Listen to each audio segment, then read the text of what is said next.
the whole pyramid of investment in India is car on top, and then commercial vehicles below that, and the pedestrian comes last. Yeah. You have to reverse that pyramid and put the pedestrian in the On the top. heart of it. To do that is not easy because building roads and building flyovers and all that are seen, somehow all politicians conflate that with the word development. When they say development, Correct. Yeah. they want to build a flyover. Yeah. They want to show. Yeah. What I'm saying is that we need to see a political class which says that, look, I made 500 kilometers of footpath, perfect footpaths without any obstructions that people can walk on easily, and take that as a matter. So it's a bit of a recalibrating what the word development means to the bureaucratic and political classes. Villeroy Boch presents the Design FM, powered by Englaze. Curated by Eztablish, in association with FOAID. Welcome to the Design FM. My name is Fatema Sakerwala. I'm from Eztablish Design. And today we have with us architect Naresh Narasimhan. Naresh, you've been an architect for more than 30 years. And you've done some phenomenal work in architecture and urban design. But what a lot of people don't know about you is that you're also an actor. Would you like to tell us more about that? Being an architect is very similar to, rather, building a building is very similar to making a film. Right? So I was always fascinated because in both cases you bring a bunch of disparate people of disparate talents together. Right? Correct. And there's almost a one-on-one analogy. There's a costumes person, there's a sound person, there's a cameraman, there's an And with an architect you have constructors, you engineers, have... Exactly. And I've always been fascinated by films for a long time. Really? And also the similarity between the two fields. The only difference, probably the great difference, is that architects start with a commission. That somebody asks you to do something. Exactly. Right? Yeah. Whereas a film starts with a story, which then goes looking out for a director and a producer. Yeah. So the start points are different, but the process of creating both is similar. And some years back when somebody and as an architect, many times when you make a presentation, it involves, if I may say it, a bit of acting, right? You have to understand it's a performance. It also involves psychology of people, right? Yeah. In both fields. It's you have a to understand. performance. You don't make good architects make presentations. Great architects do performances. Wow. So it's always like that. Wow. I'm always fascinated with that. And somebody, a director who goes by the name of Q. Oh, just Q. Now he calls himself, he used to be Kaushik, but now he's become Q. And like he offered me a small role in this film, which is on Netflix now. Okay, what is this movie? Called Brahman Naman. It's a story set in Bangalore. Yeah, I've seen this. It's quite in English. Interesting. Yeah. And after that came out quite well. And then after that, I got cast. This Mangal one that you were telling me about. I got cast in a lot of Kannada movies and some other films. I also asked why, because they said, one director told me, a Bollywood director told me I'd auditioned for him. And I didn't get the role because I cannot speak Hindi like a native speaker. Right? I can speak Kannada or Tamil or anything, but I can't. And I said, why did you cast me as a North Indian in a film? Oh, that's a huge contrast. He said, "Aapka secular face hai." So I said, oh, that's a good one. He says, you look like you could be from anywhere. You're believable. That's what he meant. Wow. But it's not that easy to be an actor, and for me, it's more a small character roles which take 2-3 days of time. But did you always have that in you? Did you always wanted to become did you want to become an actor at some point, or did it just happen after? I wanted to make movies. I wanted to direct them, and I wanted to produce them, and I wanted to. Acting was not the main thing, but it was it's an interesting thing to do because that's correct. Most of us in our daily lives, we are just playing various roles. Yeah. And all those roles are real roles. I mean, you're playing my daughter, you're playing colleague, you're playing brother-in-law, you're playing wife, or whatever, right? Correct. But when it comes to films and acting, for a couple of days you behave like somebody else. It must be fun, no? Yeah. So you take yourself out of your character, try to imagine yourself as somebody else. Yeah. And it's fun. I mean, It's interesting. looking at your life and yourself through a different colored glass in a way. No, we're looking at life, we're looking at the rest of the life. No, but imagine getting into a character and looking at life from that perspective, like changing your focus. And my respect for actors grows every day, because one of the most difficult thing to do is to fake emotion, the rasas. But To summon an emotion, when you have to look angry or look sad or anything, it's not that easy. easy to do it. And you have to, in a film, you have to do it 4 times. Yeah. Because for close angle shot and distant shot and so on, that exactly the same way. So in the expression, they cannot change. Yeah, I've always wondered, how do you guys cry on cue? How is that possible? I don't know. I'm not a professional actor. They probably use glycerin. Okay. Well, okay. Also, how did you get into architecture then? Was that something to do with your family or? Yeah. My father is a practicing architect, but initially I did a career in science. Okay. And then I figured out that all science converges to mathematics at some point. And that didn't really interest me so much. So at that time I started looking at what my father was doing a little more closely. And I felt that architecture is a very broadband profession. It is, but mathematics is also a big part of architecture as well. But not advanced mathematics. Architecture is correct. mostly building physics. It's not advanced mathematics. And even if it is nowadays, with all these complex structures, there are computers which help you do it. You don't have to do it by, you can figure it out by this thing. And I got into it because architecture is a great profession, because after doing architecture, you can do almost 100 other things. Correct. You told me about this one. And still have credibility. You could be a photographer. Exactly. You could be a film director. Yeah. Dark Side, what is that? Pink Floyd. I think it gives you an Pink Floyd, eye. 3 of them are architects. So, Oh, really? so you can be a rock musician. I did not know this. You can be a rock. You can do all kinds of things. And secondly, it also gives you a social view of the world. It's what I would say is the distinction is an engineer's is a technical view of the world, which is every bit is required.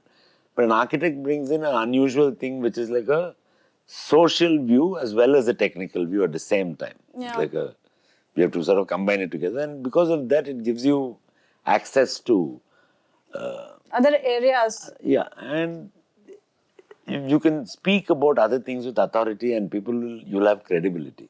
Correct. So at that time, that interested me, and I got into it. I studied it. I only did an undergraduate. I tried to study a little bit more, but more short courses, not really a But I saw that postgraduate you've degree. done your master's also from Harvard. Not a master's. I've done some courses out of Harvard Institute of International Development long ago. Okay. When did you join _𝗏𝗏 Associates? That was in 1985, after my college. After a Okay. year, I was working elsewhere for a year. And then I joined, and then I worked for my father for about 5-6 years. You started with your father first and then you joined Right this. from the bottom. Yeah. But you've been with this one company only this entire time of your career. Yeah, in the early 90s, my father handed over the day-to-day management of the company to me. So after that, I grew. It was a good time. The early 90s in India, the government, Manmohan Singh and P.V. Narasimha Rao together had liberalized the Indian economy. There was a big boom. A lot of new kind of companies like Bangalore. See, I am also fortunate to be in Bangalore. Yeah. Bangalore is the hotbed from where all ideas which affect India come from. Have you noticed? Right from the IT. Yeah. All the new things like Uber first started from Bangalore, all those bike things started from Bangalore. all Every those new things. thing comes first to Bangalore and then to the rest of No, us. even at a policy level, the national education policy is written by a Bangalore chap. Your Aadhaar card comes from Mr. really? Mr. Nilekani in Bangalore. Many things will change. So in Bangalore is a good place to be. It's like I wouldn't call it a hotbed. I would say it's like It's a hub. high innovation potential, and the critical mass of very intelligent people there make a lot of things happen. Yeah. Also, that brings me to my next question. You were venturing into digital engagement. I want to explore more on that. What is that exactly about? This also brings me to my next question. We are seeing artificial narrow intelligence like just coming in and like we're all scared that it's gonna take over. Do you think that it's gonna affect negatively the gamut of design at all? AI will replace architects who don't know AI. It'll replace anybody in any profession who don't know it. And AI still needs a human prompt. That's correct. A computer cannot prompt another computer, right? Well, it already knows everything. Correct. So, I think the fear about AI is something like streaming services will kill CDs, right? That's true. Completely. That's true. So, at every age of human transition in human technology, to there will keep be evolving. a adjustment period when one set of jobs will get replaced by another set of jobs. And the people who understand how to do skill migration, nothing will happen. The people who don't do that are the ones who will get affected by it, which is what is causing the issue. That's true. AI cannot do anything yet by itself. And it's a much people are hyping it up much more than. I think it should be. It is the sum of human knowledge. It is not the future of human knowledge. That's true. Because you still require a brain to think of new things. Right? It cannot. What it's doing is it looks like it's creating a new I think thing. at this point, but is it's a taking mishmash of what it knows already. True. It's not a brand new thing. Yeah. That requires a human mind. Yeah, it So does. that's not that easy to create.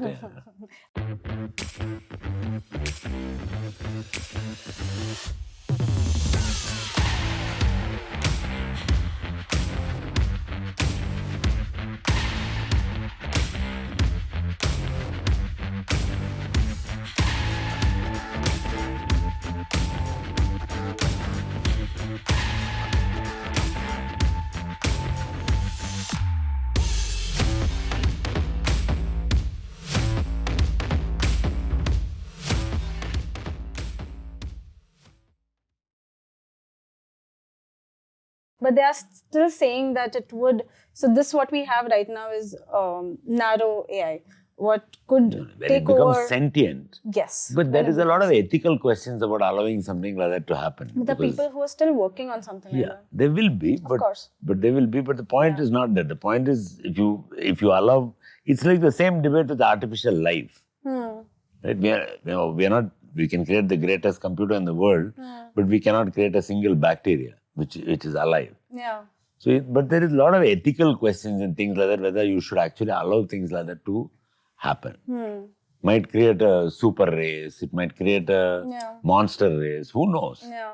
And all the dystopian movies that we've seen, we know that it's not a good idea. Yet here we are. Yeah. Well, I remember you told me also that when architects are designing, or rather when people are designing in India nowadays, there's a lot of mismatch, and there's no certain Indianness to design. Like there is, and nobody can define really Indian. Is there any Indianness to be defined at all? Do we know what? I don't think there's a pan-Indianness to be defined. Correct. There's not a single definition. But I think given the varied climatic regions of India, there should be a certain, by now it should have emerged, it hasn't, a certain distinctive response to climate. But with all this climate awareness now and, the life is changing, the decarbonization world is upon us. We can't allow the temperature to get any higher. That's true, yeah. Etc., etc. So what I hope will emerge now is this, what I call if you want to call it a big name, pan-Indian, you call it something like tropical modern. Like, like a style, if you want it. But I think But that also does not include like all of it. many because other we things. do- So you have to have more regional, contextual Yeah. ideas of, depending on hill, plain, Yeah. seaside, plateau, whatever, the desert terrain, low water, high, whatever, you have to know. Correct. And develop a kind of style which learns from the original vernacular. People have been living there already. Yeah. Learn what are the good parts. Yeah. And Take the adapt to best those. of technology that's available and see what. And maybe the style of India maybe is not to have a single style. That's also true. And it's also to have a set of contextual guidelines which sensible people will use when building in such areas. You still can't stop bad taste. That's true. So, Yeah. Which again, we were talking about this as well. Bad taste in architecture and design, bad buildings, bad structures. We always talk about the best of things, the golden looking things, but we never talk about the mistakes, the things that should not have been built in the first place or should not have been built a certain way. What about that? Why aren't we I think, as I focusing told on you that? that, like in the films, they have the Raspberry Award Yeah. for the worst movies. Maybe we should come up with a Worst ranking architecture. system saying worst buildings in India, 10 to 1. Yeah. But in India, everybody is very sensitive. Yeah. But it's time that We don't get know how over to that. laugh at ourselves. We take ourselves far too seriously. Look at what we did to AI, yeah. So, the only place where it's allowed to do that is maybe in films and to some lesser extent in cricket. Correct. That you can criticize like crazy Yeah. and that get away with it. Yeah. But that also But- goes overboard Yeah, like yeah, anything. correct. We But- don't know how to maintain our So, emotions. but I think it's time to at least call out like badly built, bad quality builds and poorly thought out. Correct. I think it's time that movement started in India to call this out. Yeah. Maybe it can start anonymously Yeah. and then maybe later once it gets some credibility, come out in the open. Maybe like you have Design Sabya, they're Yeah, doing it's for something fashion like- and movies and everything. Maybe yeah, why not? Also, outdoor versus indoor architecture and design, because we're seeing people do so much for their houses, but when we're looking at our streets, when we're looking at our pavements, traffic is insane. There's so many cars on the street. There's not enough space for pedestrians. These are all real issues, and I don't think a lot of people are talking about these. Are there solutions to these that the authorities can look at and maybe the community as a whole can look at? There has to be a huge mindset change in India. We have actually prioritized cars over people. I mean, we're a nation of 1.4 billion people. I think the whole pyramid of investment in India is car on top and then commercial vehicles below that, and the pedestrian comes last. Yeah. You have to reverse that pyramid and put the pedestrian in the On the top. heart of it. To do that is not easy because building roads and building flyovers and all that are seen somehow all politicians conflate that with the word development. When they say development, Correct, yeah. they want to build a flyover. Yeah. They want to show. Yeah. What I'm saying is that we need to see a political class which says that, look, I made 500 kilometers of footpath, perfect footpaths without any obstructions that people can walk on easily, and take that as a map. So it's a bit of a recalibrating what the word development means to the bureaucratic and political classes. Building roads and building flyovers and all that are seen somehow all politicians conflate that with the word development. When they say development, Correct, yeah. they want to build a flyover. Yeah. They want to show. Yeah. What I'm saying is that we need to see a political class which says that, look, I made 500 kilometers of footpath, perfect footpaths without any obstructions that people can walk on easily, and take that as a map. So it's a bit of a recalibrating what the word development means to the bureaucratic and political classes. Yeah. Right? Nobody is arguing about golden quadrilateral or the need for high-speed linkages. But you cannot apply the logic of a highway to the streets of a city. And the first thing in India, people have to learn to start saying, designating the difference between roads, which are meant for cars, streets, which are meant for people. Yeah. And the moment you start saying this is a street and not a road, the way you look at it becomes different. Yeah. And you're right. And it's two, very I much think of there a- is also, our bylaws are all outdated. I think the amount of, with the government of India, sometimes the left hand will not know what the right hand is doing. This side will say, provide one car park for every 500 square feet of space you build. On the other side, they will say, let's do transit-oriented development where people can take public transport. In the transit-oriented development area, the parking should be 1/10. Right? Because nobody will... Correct. The whole point is to encourage people to use public transit. Correct. But if you insist, so there will be a policy clash like this all the time. Yeah. So there are many of us in this field trying to work to... It may not be possible to change India in one generation. Yeah. But imagine that it took Europe, the realization to Europe came already in the 70s after the first oil crisis. It took them 50 years to get where they are.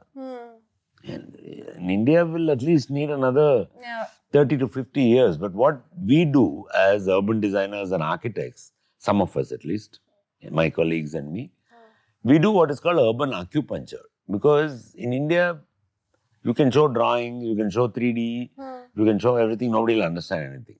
Right? But if you show a physical example, people, politicians and bureaucrats and even the citizens of the city, it's easy to understand that why can't our place be like this? Or why can't we do more of this? Or this quality is minimum. Right? I think that's when I first felt when I visited Chandigarh years ago. I was like, this is amazing. There's a lane for cyclists. There's a good, nice lane for people to walk. And people are actually walking on footpaths. In Bombay, we never see that. So that pyramid is what has to be reversed. So pedestrian, cyclist, then mass transport. And the last priority must be the car. Right? In most Western cities, you can move around the whole... You don't even need a car in many major these things. And India has to move away from this fossil fuel era thinking. And it's starting to happen slowly. Many people are saying that EVs are the electric vehicles are the answer. It's a new thing. It's No, the an next best electric thing. vehicle is also a car. Correct. Yeah, it's occupying that It's much occupying space. real estate. Yeah. You need electric mass transit, okay, I'll agree. But not necessarily. Electric cars are not the solution Correct. to this problem.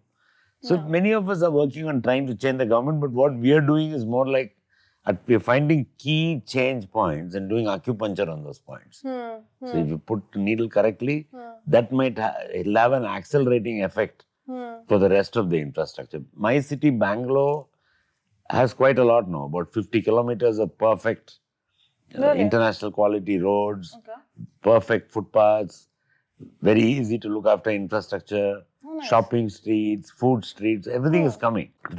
Much of it is there already. The thing is that how do you scale a thing like this across India, because you're dealing with multiple government agencies and in all these multiple government agencies also there's one big elephant in the room whose name we all know, it starts with a C, right? So how do you manage all this and still get desired outcome? And you can look at it as chaos and impossible to do.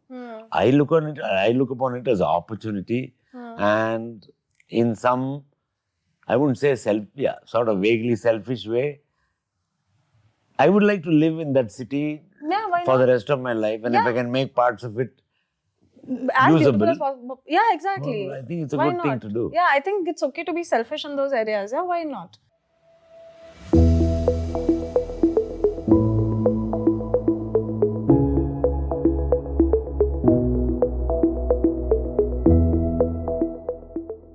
Naresh, let's talk about digital infrastructure in India. I've heard you're working on a few projects with the government. Could you tell us more about that? Yeah, the government of India has a very ambitious plan to create a backbone of particularly the financial arena, the financial stack, and is investing a lot of time and effort in creating that kind of backbone and infrastructure to be able to, like already today, 46% of all transactions in India are going digitally. Oh. It's quite a lot and it's increasing dramatically. Yeah. So to handle all this, you need a lot of data centers, you need a lot of management. You also need a new class of people to work in these areas. Yeah. So the government is also setting up a training institute to run these things, and also for cyber. And also these kind of digital transactions create a lot of new crime possibilities. Yeah, so that's they're also true. setting up Correct. a cyber crime Yeah. and training institute to be able to monitor all these activities. So I'm involved in a few of them, some for the National Payments Corporation of India, some for the a job for the Reserve Bank of India to build a data center and so on. Yeah. And I think it's a very big and task they have set for themselves. But you can already see that the success of the task is succeeding because these UPI-enabled transactions are now, Indonesia is adopting it. It started getting exported. And the first European country, France. France is the first country in India, in the world now, where you can use a RuPay card. Oh, really? Yeah. That is so and you don't cool. have to, the earlier thing of buying foreign exchange. Yeah. Nothing. You take this card and it works as an UPI kind Wow, of thing there. that's really So I good. think, one of the things that has always fascinated me is that, in India, we always look for certification Yeah. from the Western world. That's true. Huh? I had such a proud moment the other day. I read an article in The Economist, and the entire article was on digitalization of India, and it was praising India on being so upfront with this and being so quick about it and bringing up UPI, Yeah. Google Pay, all these factors that is, that we can so easily, like a bhajia wala and a vada pav wala can also use UPI today, and we can make payments that way. It's become so easy to walk out of the door without your wallets, and it was a really proud moment amidst correct. everything So that's happening. No, that's the one tattva. See, I mean, and on a larger scale, what do you call it? In Indian Indic, if you want to call it that, philosophy, Yeah. there are 5 elements that make up the world. Yeah. Right? Yeah. It's air, Yeah. it's water, Yeah. it's energy, Correct. it's nature, Prithvi, and it's Akasha, Acha. which is space, the ether. The only tattva we've got right in Indian cities is the last one, the Akasha. We've got this broadband, we've got, like we have an invisible power which actually does things, Yeah. Yeah. compared to some other stuff, But what real challenge of India to be able to go into the future is to go back to first principles, not listen to Western Yeah. certificates about where we are in the world, and they cannot tell us what is livability or non-livability. Yeah. I'm saying, but these 4 things, if you put metrics on them, see, we easily say 100 Mbps broadband, and you don't even blink. You think that's what was there, right? Yeah, exactly. I started my connection with 21 kbps. You have no Ah, idea. those My internet bomb connection. others. My internet connection was thankfully- 21 kbps. I remember. That's it. And now we're talking about 100 megabits per second, right? So same way, for air, we know the metric, right? What is 2.5 particulate matter? What should it be? The world standard is 10. Bombay is, I think, hovering around 200 or something. Okay. And Delhi has gone above 500, so which is very bad. Oh. Bangalore is getting worse at about 90. Sure, yeah. So if you say that no public project can be done if the air quality changes to this, or if you take how much water everybody needs, or how much energy you need every day, electricity or gas or whatever, and how much land do you need, what is the right space to live in, etc. If you get these panchabhutas, they are called, or panchatatvas, get it right. Right, yeah. And you add one more called mobility. And today, that's the biggest issue in India, right? Yeah, Like, yeah. how do you get from one place to another Yeah. quickly? Yeah. We're not able to do it There's no in a quickly only. safe, comfortable manner. And safe also particularly for women and children. Right? How do you do it? If you can fix these and using our own home, these panchabhutas are very Indian thought. Yeah. Use these as the principles rather than what they are talking about. They want a downtown, they want suburbs. Yeah. In India, everything is mixed use. Yeah.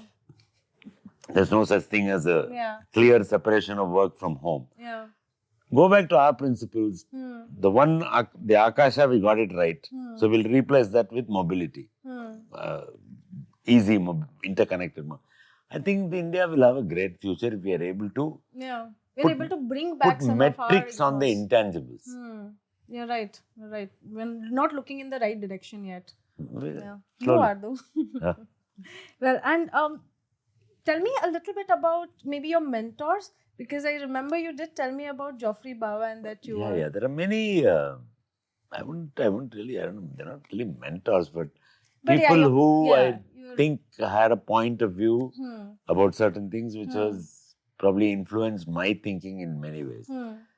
Many of them. There was a very great engineer from the United States called Buckminster Fuller, Okay. who was a very creative thinker, and he had one of the first people who thought about the entire planet as almost like a living thing, and to be able to understand how to work with nature, work with material, and so on and so forth. There are many others. 𝗧𝗵𝗲, for instance, in Sri Lanka, was one of the first guys who understood what a tropical response could look like, and yet be very modern at the same time. Okay. very, very climate sensitive. You know, and the idea of the roof as a sheltering, almost like a sheltering object, etc. And many others in India also. You can take bits and pieces from a lot of people. Correct. Not necessarily only architects. Of course not. Also yeah. philosophers. Inspiration can come from anywhere. Correct. Philosophers. Yeah. I mean, there are many in the planet. I wouldn't really point out one or two specific ones, but these few names stand out. Yeah. Any That philosophers that So you would many, really actually. look up to? Or like has ingrained I mean, in I a have certain read way? all of them. Right from the Greek, the Socrates, to the Plato, to the Aristotle. Yeah. I've read most of them, and also down to some more recent stuff. I've even read Osho Bhagwan. Actually, Achha. Osho makes a lot of sense sometimes. It does, really. It makes a lot of sense. Not all the time, some of the time. Nobody makes really sense all of the time, course, right? And of also it's specific to context. But I think my philosophy is more of a humanistic approach to life and equal respect to Everyone. all kind. I mean, I don't. You should not live a life of privilege or of discrimination. Yeah. I feel both are not acceptable in today's world. I think the one value that maybe everybody should cultivate more, and we don't. Everybody has a passion, but very few people have compassion. So I think that's the most important passion. Then everything else will come. Yeah. Yeah. I guess. Easier, I think, in your life. Yeah. Naresh, it has been wonderful talking to you, and thank you so much for joining us today. And thank you guys for tuning in. This was Design FM. Thank you.